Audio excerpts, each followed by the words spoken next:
Mapagpalang araw po sa atin lahat. Naku po, Senador Erwin Tulfo may banat na naman kay Senador Alan Peter Cayetano at ayon nga po kay Senador Erwin Tulfo na sana po ay bumalik pa sa katinuan siya, Senador Alan Cayetano. At pakinggan po natin dito ang pahayag ni Senador Erwin Tulfo ukol kay Senador Alan Peter Cayetano. He started this actuation nung mapapatansik siya as Senate President. Nag-iba na ang takbo ng isip ni Senator Alan. Kaya nga, kahapon pinagdarasal ko na lang na sana bumalik pa sa katinuan. Tignan mo, pati postura niya.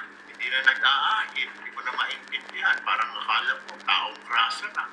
Yung mga forma niya, pati yung mga pananalita niya, parang out of the blues, biglang nag-i-snap na lang ng ganun. So, hindi nila siguro doon sa mga nakikinig sa programa mo ngayon, Christian.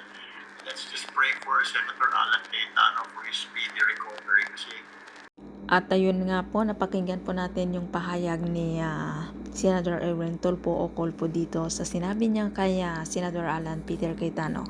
At ikaw, ano po ba yung masasabi nyo sa bangayan ng dalawang senador nito? Mukhang wala nang katapusan.